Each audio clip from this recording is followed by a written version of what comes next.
श्रोता प्रेमियों, मैं राम सागर शास्त्री आप लोगों के समक्ष रखने जा रहा हूं रामायण की महिमा।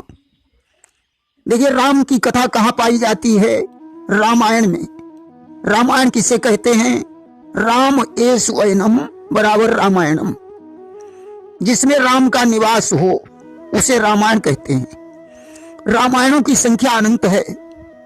लिखा है कि 7 करोड़ रामायण भाखा। इनमें वाल्मीकि रामायण, अध्यात्म रामायण, आनंद रामायण, भावार्थ रामायण, क्षेपक रामायण, लोमस रामायण, वशिष्ठ रामायण, तुलसी कृत रामायण, राधे श्याम रामायण आदि का नाम आता है। इन सभी रामायणों में श्री रामचरितमानस को सर्वश्रेष्ठ माना जाता है। इसमें तुलसीदास के काव्य से निम्नलिखित प्रश्नों के उत्तर मिल जाते हैं। जैसे रामायण कहाँ पाई जाती है? इस श्लोक में, क्योंकि रामचरितमानस में श्लोक भी हैं। रामायण में कौन है? 2 हैं, वक्ता और श्रोता, अर्थात भगवान शंकर और भवानी। यानी रामायण में दोहे भी हैं। सोरठा का मतलब है सो रट, उसे रटो। कैसे रटो? छंद की तरह, क्योंकि रामायण में छंद भी हैं। रटने पर क्या मिलेगा? 4 पाई, 4 चीजें प्राप्त होंगी, धर्म, अर्थ, काम और मोक्ष। यानी रामायण में चौपाई भी हैं। कहा जाता है रामायण की सबसे पहले रचना भगवान शंकर ने की थी। उनकी रामायण में 1 लाख श्लोक थे। एक बार देव, गंधर्व, मनुष्य रामायण को मांगने आए। भगवान शंकर ने उसे अक्षरों के हिसाब से बांट दिया। बांटने पर 2 अक्षर शेष रह गए, रा और मां।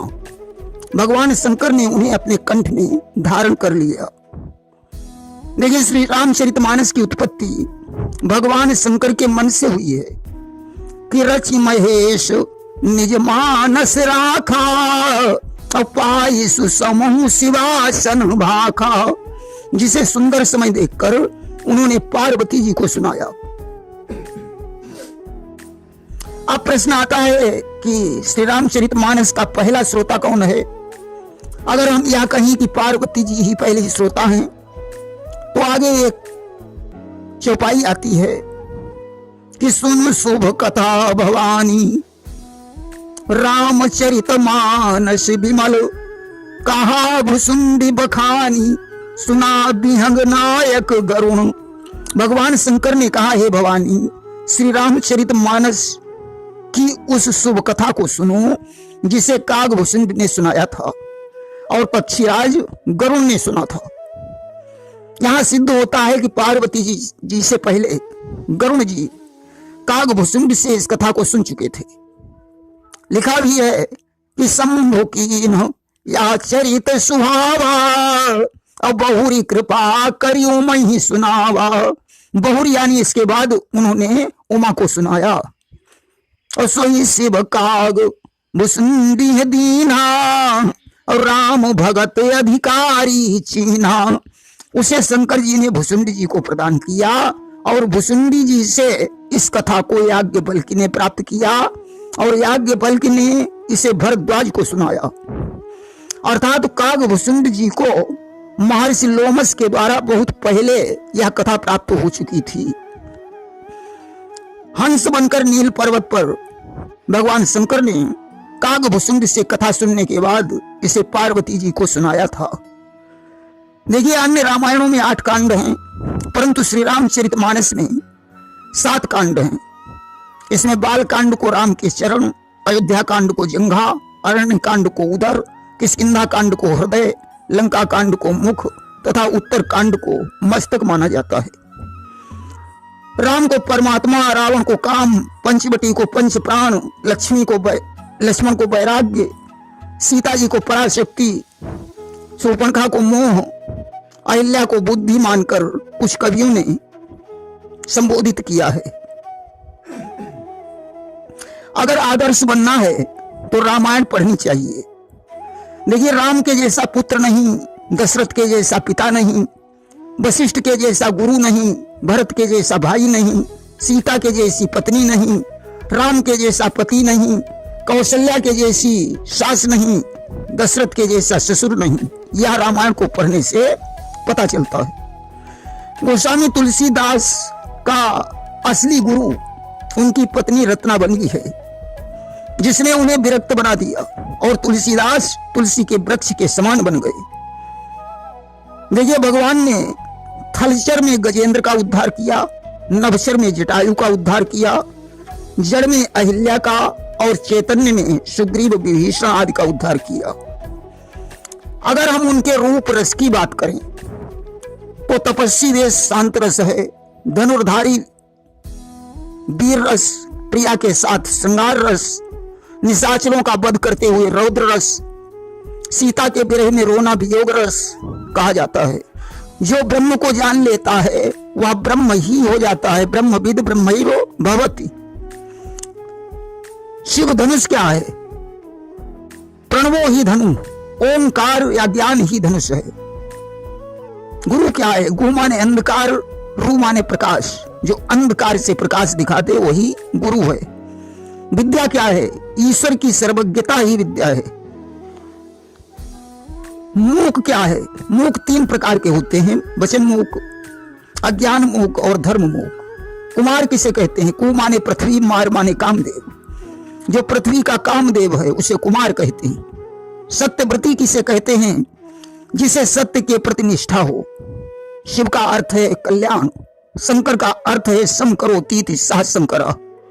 जो कल्याण करता है उसे शंकर कहते हैं। आशुतोष का अर्थ है आसमानी शीघ्र, तोष माने प्रसन्न होने वाले। जो अति शीघ्र प्रसन्न हो जाए उन्हें आशुतोष कहते हैं। भाव किसे कहते हैं? स्तंभ, पसीना आना, रोंगटे खड़े होना, कांपना, विवरण आंसू निकलना, प्रलाप करना, ये सब भाव हैं। सयाना किसे कहा जाता है? जवानी में जो अपने मन को बस में कर ले वही सयाना है। दुर्वासना ही दुर्वासा है। अम्बरीश यानी अंबर ईश, चारों तरफ जिसे ईश्वर दिखाई पड़े वही अम्बरीश है। दिक्पाल कितने हैं? 10। उपवास किसे कहते हैं? उप माने समीप, वास माने रहना, ईश्वर के समीप रहना ही उपवास है। नारद किसे कहते हैं? ज्ञानम ददाति इति सः नारद। जो ज्ञान देता है उसे नारद कहते हैं। स्त्री धर्म क्या है? पति की सेवा, किसी को कठोर वचन न कहना, अधिक लोभ न करना, अपने घर को शुद्ध रखना, पति की आज्ञा का पालन करना, थोड़े में गुजर करना, पति से झूठ न बोलना, विधवा होने पर जो मिल जाए उसी में गुजर करना, श्रृंगार स्वाद का त्याग करना और ईश्वर का भजन करना, यही स्त्री की शिक्षा है। देखिए, जब विश्वामित्र राम को मांग ले गए थे उस समय उनकी अवस्था 16 वर्ष की बताई गई है। वनवास के समय राम 27 वर्ष के और सीता जी 18 वर्ष की थी। सुमंत जी वन से आधी रात के समय लौटे थे। शोक सभा का आयोजन 15 दिन के बाद हुआ था। कैकेयी ही दूसरे जन्म में देवकी और सुमंत ही दूसरे जन्म में अक्रूर बने। देखिए, अनसुईया ने सीता जी को नारी धर्म की बहुत शिक्षा दी थी कि एक ही धर्म एक व्रत नियमा, अकाय वचन मन पति पद प्रेमा। मन वाणी कर्म से अपने पति की सेवा करना ही चाहिए। याज्ञवल्क्य की स्मृति में लिखा है कि जिसका पति परदेश चला जाए या मर जाए उसे खेल कूद, श्रृंगार, सामाजिक उत्सव में भाग लेना, हंसी मजाक करना, पराये घर जाना, इन 5 कामों को छोड़ देना चाहिए। स्त्रियां लज्जा का त्याग कर देने से नष्ट हो जाती हैं। पर पुरुष का स्मरण करना, पर पुरुष के संबंध में कुछ कहना, पर पुरुष की ओर देखना, पर पुरुष से हंसी मजाक करना, क्रीड़ा करना, गुप्त बातें करना, एकांत में मिलने का संकल्प करना, मिलने की कोशिश करना, उससे मिलना, ये 8 प्रकार के संसर्ग माने जाते हैं। तुलसीदास जी ने भी लिख दिया कि पति वंचक पर पतिरत करई, रव रव नरक नारी सो परई। पति को छोड़कर पर पुरुष को अपनाने वाली स्त्री रव रव नरक में जाती है। देखिए अनुसूया किसे कहते हैं? जिसकी बुद्धि असूया रहित हो। रामचरितमानस को अगर हम मान सरोवर कहें तो अनुचित नहीं होगा। इसमें स्नान करने से कौवा कोयल और बगुला हंस बन जाता है। देखिए तुलसीदास जी ने शिव विवाह को हेमंत ऋतु और राम जन्म को शिशिर ऋतु बताया है कि हिम हिम शैल सुता शिव ब्याहु और शिशिर सुखद प्रभु जन्म विवाहु। राम विवाह को वसंत ऋतु बताया कि वर्णभ राम विवाह समाजू सो मुद मंगलमय ऋतु राजू। राम के वनवास को ग्रीष्म ऋतु और रास्ते की कथा को लूह लपट बताया है कि ग्रीष्म दुसे राम बन गवन पंथ कथा खरया तप पवनु। निशाचरों के युद्ध को वर्षा ऋतु माना है कि वर्षा घोर निशाचर रारी सुरकुल सालिस मंगलकारी। राम के राज्य को उन्होंने शरद ऋतु बताया है कि राम राज सुख विनय बड़ाई विशद सुखद सोई शरद सुहाई। रामायण में राम सभी भाइयों से प्रेम करते हैं। छोटे भाई बड़े की आज्ञा का पालन करते हैं। दशरथ प्रजा से कहते हैं कि अगर मैं अनीति करूं तो मुझे रोक देना। सीता जी घर का कामकाज अपने हाथों से करती हैं। राम और सासुओं की सेवा करती हैं। भगवान राम को वशिष्ठ जी वेद पुराण सुनाते हैं। प्रातः काल उठकर राम माता पिता और गुरु को प्रणाम करते हैं। घर घर में तुलसी के वृक्ष हैं। तोता और मैना भी पाले जाते थे। उन्हें राम राम पढ़ाया जाता था। चारों भाई माता पिता की आज्ञा का पालन करते हैं। मिलजुल कर भोजन करते हैं। आपस में सुमति थी। इस प्रकार कि रामचरित शतकोटि अपारा श्रुति शारदान वर नहीं पारा। अगर शारदा भी रामचरित्र का वर्णन करें तो भी उसका पार नहीं पा सकती हैं।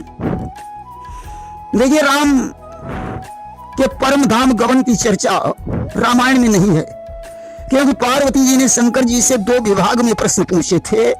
प्रथम विभाग में 8 प्रश्न थे और दूसरे विभाग में 6 प्रश्न थे। इस प्रकार उनके कुल 14 प्रश्न थे, जिसमें राजगद्दी तक 8 प्रश्नों के उत्तर पूरे हो गए। दूसरे विभाग में भगवत तत्व, भक्ति, ज्ञान, विज्ञान, वैराग्य आदि 5 प्रश्न थे। छठा प्रश्न बहुरी शब्द लगाकर किया था कि बहुरी कहु करुणायतन कीन जो अचरज राम प्रजा सहित रघुवंश मणि किम गमने निज धाम। यानी राम ने क्या आश्चर्यजनक काम किए और वे प्रजा के सहित कैसे परम धाम को गए। जिनमें ऊपर के 8 प्रश्न भगवान की लीला से जुड़े हैं और पार्वती जी को श्री राम के स्वरूप का बोध भी हो गया, तो उन्होंने दूसरे विभाग को खारिज कर दिया कि प्रथम जो मैं पूछा सोई कहूं और जो मुंह पर प्रसन्न प्रभु आऊ। मैं दूसरे विभाग को नहीं सुनना चाहती हूँ। भगवान शंकर ने कहा मैं तुम्हारे सारे प्रश्नों का उत्तर दे चुका हूँ। परम धाम के विषय में लिखा है कि राम ब्रह्म चिन्मय अविनाशी सर्वरहित सबौर पूर्ववासी। राम तो ब्रह्म है, अविनाशी है। वे हर जगह रहते हैं, सबके हृदय में रहते हैं। ऐसे प्रभु के आने जाने के विषय में प्रश्न ही नहीं रह जाता है। यहाँ सिद्ध यही होता है कि पार्वती जी ने इस प्रश्न को वापस ले लिया था। देखिए तुलसीदास जी ने रामायण के अंत में लिख दिया कि कामी है नारी प्यारी जिन लोभी अति प्रिय दाम तिमि रघुनाथ निरंतर प्रिय लागहु मोहि राम। इस दोहे के माध्यम से मानो उन्होंने अपने पुराने इतिहास पर प्रकाश डाला हो, क्योंकि वे अपनी पत्नी रत्नावली को बहुत चाहते थे और उसी की फटकार से विरक्त बने थे, इसलिए ऐसा लिखा है। प्रेम से बोलिए वृंदावन बिहारी लाल की जय।